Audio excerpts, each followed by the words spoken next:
What's good, everyone? Welcome back to the show recap with Mo, where we're getting ready to get into a brand new episode breakdown of The Shy. But before we get into this thing, make sure to like and subscribe to this channel so you don't miss shit snit that's going down, alright? So the episode we're getting ready to get into is for season 6, episode number 9, titled The Aftermath. Now the synopsis for this episode states, Victor and Emmett deal with the consequences of their decision to take on Douda. Kiesha worries about her family's safety, while Jada and Darnell make moves to keep everyone safe. And last but not least, Alicia cashes in on a favor from Bianca. Now that we got that out of the way, let's go ahead and get into it. Alright y'all, so we kicked this episode off with Victor coming through the restaurant with that boom pow, and he's looking for somebody, and he just so happens to find somebody over in the shadows, so he decides to run up on him. The only problem is that person is not the person that he's actually looking for. It just so happens to be Bakari. So Bakari's like, man, what in the heck are you doing here? So Victor is hesitant with responding to him or whatnot. So Bakari's like, oh, so you came off in here to unalive old boy. What made you think he was here? Bakari tells him, look, man, that ain't what you want to do. Like, you in suits and ties and you see what I'm saying? You really don't want to do nothing to jeopardize what you got going on in the, in the city council. And secondly, if you do what you're trying to do, y'all see that? If you do what you're trying to do, then you're going to have to end up in Douda's spot. And you don't want to do that, bro. Go ahead and go home. So anyhow, Victor decides to go home. And then from there, now we see Jake and Papa over at the smokehouse. Now they over at Smokey's or whatnot. Papa is working. Jake is sitting over here begging for a meal and everything with some new J's and all of that stuff on. Papa's like, no, man, like, well, I'm going to give you food when you sitting over here with J's on. Now here's a testimony for y'all. I've never had a pair of J's in my daggone life, all right? Long story, we're not going to get into it, but I finally bought my first pair of J's, and I promise y'all this is going to be my last pair, all right? Because I paid $100, I think it was $180, they were on sale, and I'm like, on sale? $100? Listen, you can keep it. Well, getting back to the story, though. So next we see Emmett coming through the restaurant. When he comes in, he immediately tells Jake that, hey, man, we no longer can give you food, bro. Stop begging. Like, we can't feed you for free. So anyhow, while Emmett is talking to the fellas or whatnot, there's this car pulling up real slow out in the front, like Boys in the Hood style, right? And sitting in the back of the car, though, we see Zay with the window rolled down, pulling out that boom pow, right? So I was like, oh, man, like, what's about to go down? Because we already know it's not looking good. So, looking out the window, Emmett sees the car pulling up, and he tells everybody in the restaurant to get down. So they start blasting, right? And I was like, oh, duck and dodge, right? So now, after all of that situation, everyone's getting up, checking to make sure they ain't been hit or nothing like that. Papa getting up. Jake getting up, still ain't getting no food though. But anyhow, everybody is good within the restaurant. So Emmett is like, dang, gone. So anyhow, since we're talking about Emmett, next we see Emmett standing Malcolm X style at the window. Everybody knows the iconic image of Malcolm X with that boom pow standing up there protecting his family and his home. Feeling real righteous right now, y'all. So anyhow, from there, though, we hear Kiesha in the background telling him to get his away from the window, right? Talking about he over there looking like Malcolm X. So I was like, I was thinking the same daggone thing, Kiesha. So anyhow, she goes on to tell him, like, look, you just need to figure out a way to handle this debt with Douda. I don't like how all of this is going on. He's talking about, like, how Kiesha, like, how in the hell am I going to get all of this done?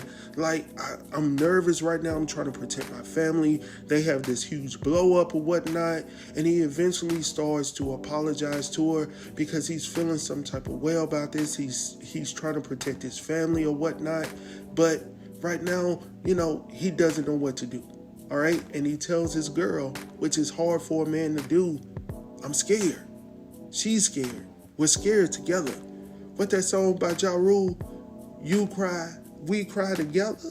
That's what they doing right now. So anyhow, going on from there, we head over to the spot where we see Douda talking to his crew, right? Now, Douda is telling his people that Emmett has to be done in, right? Now, Zay, the one that came through earlier and delivered the package over at Smokey's, is like, well, are you sure it was him? Douda is like, look, bro, old boy called me, told me to make sure that I was alone, but never mind all of that. I already know it was him. Did you do what I asked you to do by sending the warning shots? He was like, yeah, I did that. He was like, yeah, I did it. I hit up Smokey's. Y'all. The look on Douda's face when that dude said, nigga, what? Oh my gosh. He said, what? He was like, you dumber than I thought, man. You hit my own spot. And I was like, dang, that's right. So Zay is sitting there and everybody is laughing or shaking their head at him right now in disbelief. And he tells Douda to relax. Now, all of this has gone down. Over here in the corner, we see Bakari shaking his head as well, but he's also disappointed but angry at the same time because Papa was off in the restaurant and he feels that, he was reckless with the shots. And Zay is like, look, I was careful with the shots, man. Nobody got hit. Douda sitting over here, the hell? Like my whole daggone restaurant, bro. So anyhow, Bakari's trying to get up out because he's pissed off or whatnot. And sit your $5 ass down before I make change. He threw it back on him, right? So Douda tells him, look, man, and actually it was a message to everybody in the daggone room. If anyone attempts to unalive me and fails, you are unalived immediately, right? That's the best way I could put it.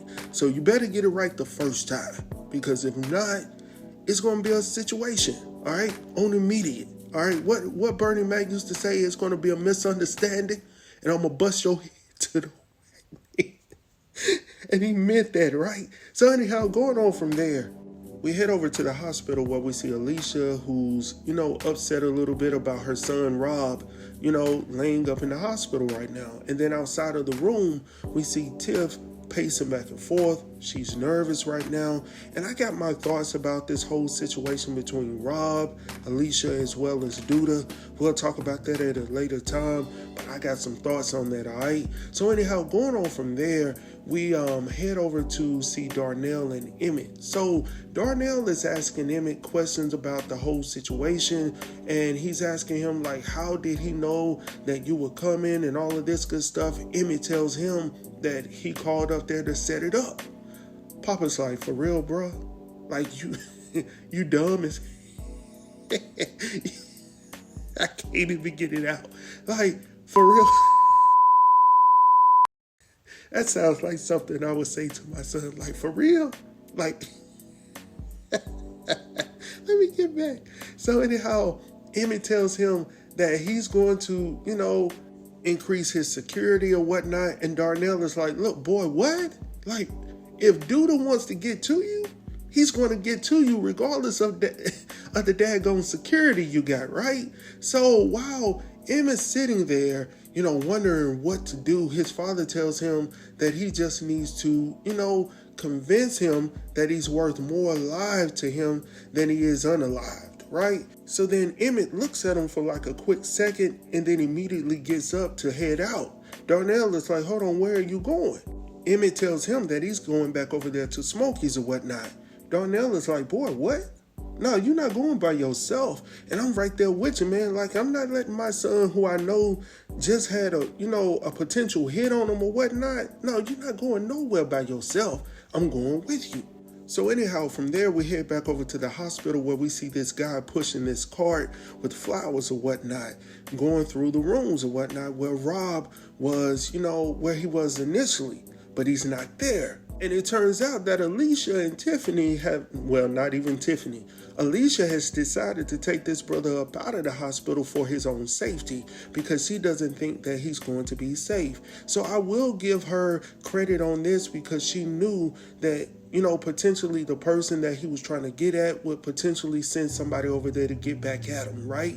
And, finish the job. So I give her a thumbs up for that one. Now, Tiffany is like, why would you do that? Like, why are you going back and forth? Like, this is his mama, Tiff. Like, she gonna do the best thing possible to make sure that her son Rob is all right. So anyhow, Alicia even tells her, like, look, girl, you in this now. Ain't no need to try to step back and try to go back and forth like you in this with me. And I'm like, yeah, go on and shut up. You here now. So anyhow, while we over there with that at the crib, meanwhile over at Smokey's, we see Emmett sweeping up the broken glass and the mess and all of this stuff, and we see some other people in there working and whatnot, and his mom's comes in. Now, Ms. Washington is asking him about his involvement in all of this. Like, how involved are you in all of this, right? So he looks up at Pops, takes a deep breath, and tells her that, he and Rob attempted to, unalive Douda. She's like, what? What you say? His Pops tells her, don't worry about it because, this Negro got a plan. Miss Washington is like, well, whoop-de-doo. But what's going on with my son? And Emmett decides to tell her, or say to her specifically, that he's going to try to reason with him instead because you already know I got the gift of gab. She looks at him like, boy, please. You got that with women, not with no daggone criminal. Get your life together. Get your priorities straight. So anyhow, going on from there, we head over to see Papa and Bakari discussing the situation that transpired the previous night. Papa goes on to tell, Bakari that he could have been unalived in this situation. And even in the midst of all of that turmoil or whatnot, Papa is still trying to encourage his friend Bakari to get out of the street life. But Bakari tells him that it's not that simple. And you know what? I would have to agree with, Bakari at this moment because it's real easy to get in the shits in it.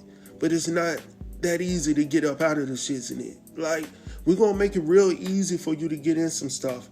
But now you want to get up out. Now you're going to have to go through hell getting up out of here, bro. And, that's messed up, but it is what it is. Just don't get involved if you don't have to. So anyhow, going on from there, we head back over to the spot where we see Douda being informed by Nuck that he couldn't get the job done. He couldn't find Rob. He tells him that, hey, his name was on the chart, but he just wasn't in his room or whatnot. So now Douda is sitting up here like, daggone, like, do I have to do this my daggone self? As a matter of fact, let me go in and do that. So Zay is sitting right there and he's like, no, man, I'll go ahead and take care of it. Douda is like, no, do what I've asked you to do. Keep your eyes on who I told you to keep your eyes on, and we'll focus on what we need to focus on. And then he sends Nuck back over there to the hospital because he knows that if Tiff is around, then Rob is around as well. So look for her and you are sure to find whom you looking for, right? So anyhow, going on from there, after Nuck leaves, Douda gets up and has a sidebar conversation with Zay pertaining, to Bakari or whatnot. So Douda tells him that he's not paying old girl, talking about Brittany. Now, Brittany is the sister of Bakari. And Zay has given her $30,000, or as they say on the show, 30 racks, to do a job, to spy on her brother. And I was like, man, that's effed up. Like, for real? But since we're talking about Bakari, the next time we see Bakari, he's over at the restaurant on his phone, in this room or whatnot with Papa. Now, in walks Emmett, thanking Papa for setting up this meeting between the two. Now, Bakari tells him that, look, man, you took your shot, but you missed. So now, when he finds you, he's not going to want to talk. So now, Emmett is telling Bakari that he needs his help. Bakari's like, hell no. So now, Emmett is like, for real, bro? Like, when you needed me, when you needed something to eat, I was the one that fed you, bro. And as Bakari's trying to walk out, he's like, look, man, we're the ones that really care about what happens to you. Not that ninja that's sitting over there telling you what to do. And lastly, if he takes me out, what makes you think that he won't do the same daggone thing to you? And I'm sitting there like, ooh, good point. Good point, Emmett. All right. And then he moves in for the checkmate when he says, who wants Douda gone just as much as I do? And I was like, dang, okay, we on that right now. So anyhow, going on from there, we see Brittany telling Zay that she needs more money. And I'm sitting here like, daggone, he just gave you $30,000, sis. And then you sitting over here asking for more money? What did you do? So she's like, listen, I'm going to tell you what I did. So anyhow, she tells Zay that she's already spent the money. Already. It's like, what? She was like, yeah. I had to get, a place. I had to get some clothes, some furniture or whatnot. Plus, I'm paying for my own studio time or whatnot. Now, what did Douda just say about this daggone music? We ain't focused on that. We need you to keep your eyes on the prize right now. And then she's talking about she gave $10,000 to her manager as an advance. And of course, myself and Zay are like, what the... For real? Like, we've never heard of that before. So anyhow, going on from there, next we see Bakari talking to Nuck on the side, talking about he can no longer do this. But Nuck is sitting up here telling him, like, man, you crazy. Like, what else could you do making this type of money? Like, you might as well just keep your head down and follow the instructions and live, right? So anyhow, he goes on to ask him some questions about did he ever want to, be the leader or whatnot. Nuck tells him that, at one point in his life, he really wanted that, but at this moment, that's not his reality. His reality is working for somebody, and that's what he's going to do. And I was like, daggone, you need to move on. That ain't the one you're looking for, all right? So moving on from there. So from there, we head over to see Zay checking out some merchandise over at Jake's crib. Now, Zay tells him that he likes what he's seeing or whatnot, and he decides to give Jake some money. Now, I looked at the bands. Those are $10,000 bands. So he gave him about $20,000 in cash. Now, I'm looking at Jake because Jake has been in this predicament before. He's been in this, in this environment. He knows what this is. So I'm like, please do not take the money. But he does. And I'm like, daggone it. You a daggone fool, man. Like, why do that? So anyhow, Zay pulls the money over, takes it, looks at it, asks him, like, what is this for? He was like, look at it as an investment. You can't be a one-man show and all of this stuff forever and all of this good stuff. Whoop, whoop, whoop. Then he goes ahead and asks for a couple of items or whatnot. And he says, I'll talk to you later. And I'm like, man, do not do this. You're getting in bed with the wrong people, all right? So anyhow, going on from there, we head over to see Victor sitting on the couch smoking and whatnot, and in walks Fatima. Now, Fatima is wondering why he's lighting it up right now. Victor tells her that he's stressed. He's stressed right now. She tells him that she just can't take it. She can't be in a relationship with someone that could unalive somebody. He says one of the hardest lines on this episode when he tells her, once always one. And I was like, Dad, gone.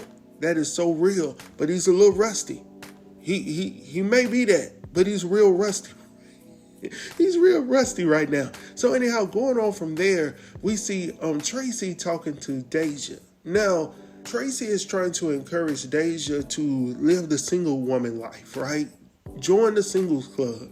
Enjoy yourself. You don't have to worry about no man coming in, smoking in your apartment or in your crib or whatnot. You can live how you want to live, do what you want to do, and live your life freely. It sounds good. It really does. But everybody isn't meant to be single. Just like everyone isn't meant to be married. Some people are just set in their ways. I do not believe that Deja is that type of woman. All right? It sounds good. But then there was something else that just caught me off a little bit. Like it felt like, Tracy was coming on to Deja a little bit. And it just caught me off guard a little bit because I was like, damn, like, is she about to kiss her? The way she was making it, but she never got up on her. So I was like, okay, cool. Now, she's feeling some type of way talking about Deja because, Shad, cheated on her with Tiara. And, it is what it is. He was out there. She was out there. It is what it is. Moving on from there. Next, we head over to see Kiesha off in the booth or whatnot. She's singing her little songs or whatnot with a lot of auto-tunes on it. And Gemma and Brittany are also in the studio. Now, from there, Gemma and Brittany go on to, the restaurant. Oh, let me step back real quick because, Brittany did her thing inside of the studio. And even though Kiesha wasn't feeling it initially, when Brittany got into the studio inside of the booth, it sounded a whole lot better. Not to say it was a hit, but it sounded a whole lot better, right? So anyhow, from there, Maisha's like, hey, y'all want to go get a bite to eat? They tell her no. Remember that. No, we just going to go ahead and go home. Anyhow, later on, they end up going to the restaurant without Maisha. Now, Maisha's on social media, and she sees them making posts together online. And she was like, what the heck? Like, for real, is this what we're doing? And I'm like, yeah, that's what they're doing right now. So anyhow, going on from there, since we're talking about the restaurant scene, Brittany goes on to tell Gemma that, hey, when I gave you that money, you were supposed to spend more time with me. It was supposed to encourage you to, focus more on me. And Gemma's like, well, that's cool, but, we're actually here for Maisha. I would not be here if it wasn't for her. But she's not at the restaurant with y'all. Just so you know that, right? So anyhow, back at another restaurant over at Smokey's, we see Zay coming through to speak with Emmett. So Emmett decided to ask Zay a few questions. So he was like, look, man, what's the end game for you? And Zay is like, what is it to you? Emmett is like, look, man, I'm just asking, right? I'm just curious. Zay tells him that he got big plans and that he would do anything to get there. And I was like, there you go, Emmett. That's exactly what he needed to hear, right? So he was like, okay.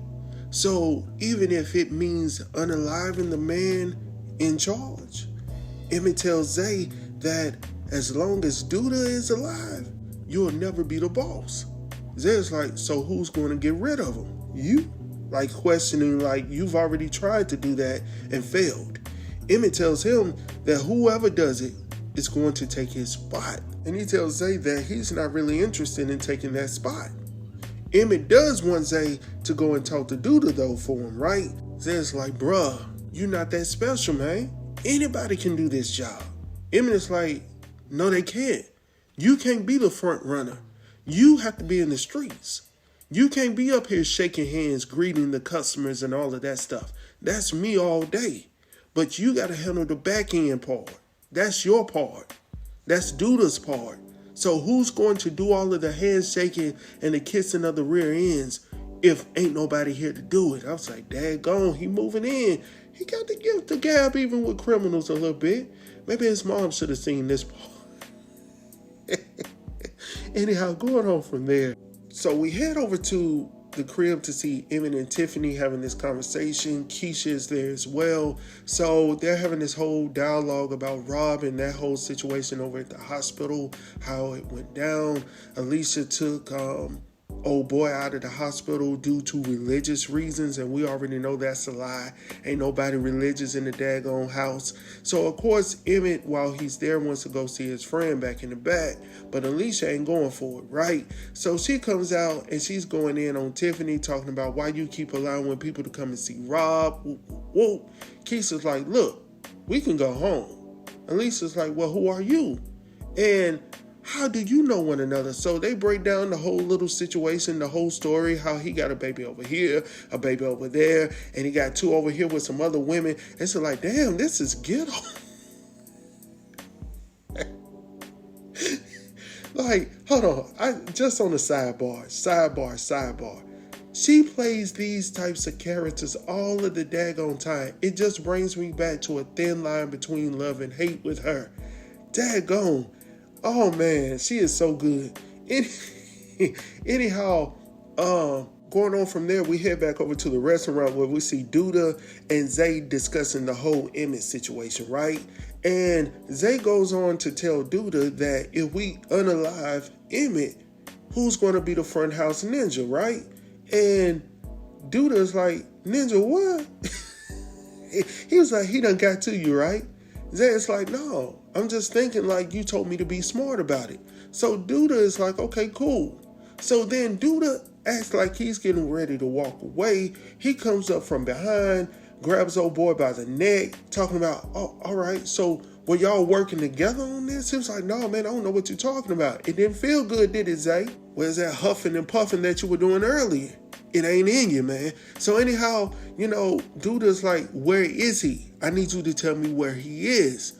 Zay goes on to tell him that Emmett told him that it wouldn't be hard to find him. All right. So anyhow, going on from there, next we head over to see Tiffany chilling at the crib, getting her little smoke on and whatnot. And then there's a knock at the door. Now, the lady knocking at the door is named Bianca. Bianca is good friends with Alicia. Now, we find out real quick while Tiffany is puffing and not passing that Bianca is a weed head. All right. So she was like, whose weed is this? And Tiffany is like, it's mine. I grow it myself.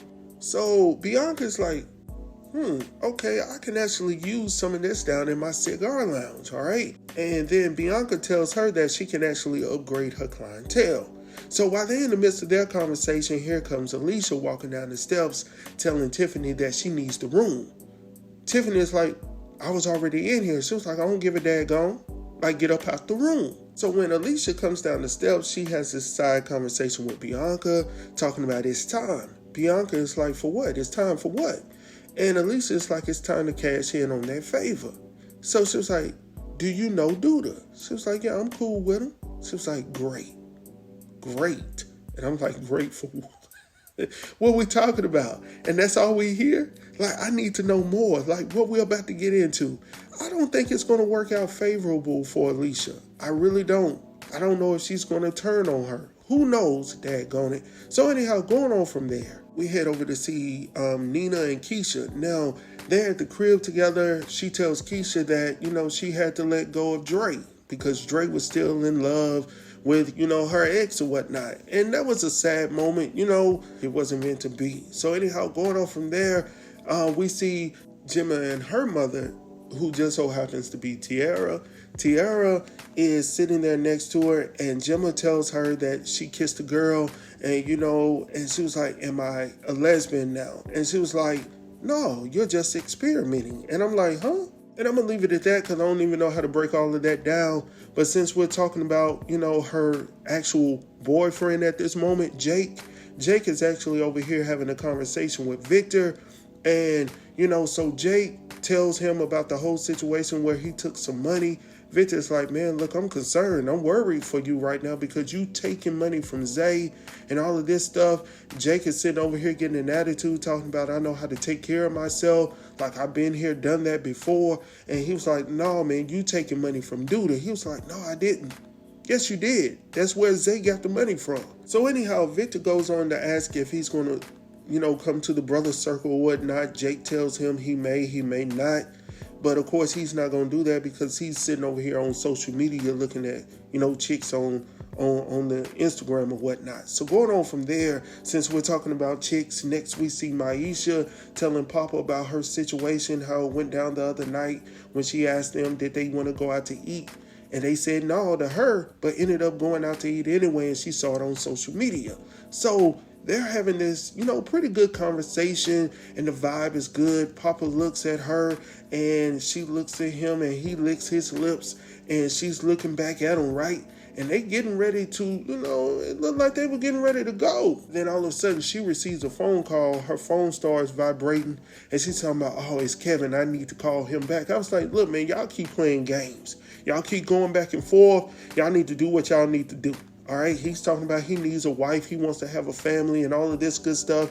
You talking about the same thing. You want to take care of your family, your mom and all of this stuff. Well, get together. Do what y'all need to do. So anyhow, from there, now we head over to see Victor, Bakari, and Emmett having their own little brother circle because Jake didn't show up. Bakari tells them about, the dream that he had of a friend who was his angel. It felt like he was an angel telling him that he wanted better for him. And he tells them that, he wants to change his life. So hearing this, they're like, look, we're here to help you or whatnot. Bakari's like, look, y'all can't be everywhere with me to protect me at all times.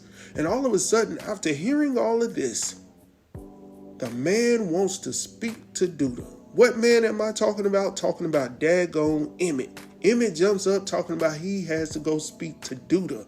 And Victor is like, boy, are you crazy? Like, you not thinking clearly. But Emmett is sure. He tells them that he's not afraid anymore. And leaves. All right? And then last but not least, over at the bar, we see Douda drinking. Emmett walks in unannounced talking about, I heard that you were looking for me, bro. And I was like, don't come in here that hard, man. Don't come in here that hard. Douda tells him that, hey, man, I hope that you got your suit picked out or whatnot for your funeral. Emmett is like, no, not yet. And I'm sitting here like, ooh, he real confident, right? So going on from there, Emmett tells Douda that if he lets him live, that he'll find out where Zay was and why he was not there to, protect him or whatnot. So then Douda comes over to ask him face to face, like, bro, give me one reason why I should let you live or whatnot. Emmett convinces this guy by saying he would do anything to get back into his good graces. Douda's like, for real? He was like, yes. So Douda gets up. He was like, okay. So he gets up, sits back down, pulls out this photo and says to Emmett, a life for a life, get rid of her, and I'll let you live. It's a picture of Alicia. I said, Dad. Oh, man, it's getting too good, man. So anyhow, that's pretty much it. I went a little bit over, but I wanted to get it on out. Sorry that it's late. I wanted to put this out on Sunday, but I just couldn't get it done, y'all. So much to do, man, with the kids last week of schools. Just so much, man. But I appreciate you guys if you made it to this point. Thank you guys for listening. Thank you guys for commenting. And by the way, tomorrow night I have Queen Charlotte, a Bridgerton story coming out. I also have an episode breakdown of Daria from Detroit coming, so be on the lookout for that. And I also have another throwback from the 90s coming your way as well tomorrow, so be on the lookout for those. I got to get caught up because there's so many shows coming back. Sisters is coming back. We already got The Shy back. What else is coming out? If I continue to do Bridgerton is coming out, I think, on the 16th as well. So that's a whole different show as well. And then we'll go from there. It seems like you guys are liking the videos for Bridgerton, so we'll see. We'll see. I'm going to leave it at that. Anyhow, make sure to like and subscribe to this channel so you don't miss shit that's going down. I'll talk to you guys soon. Peace.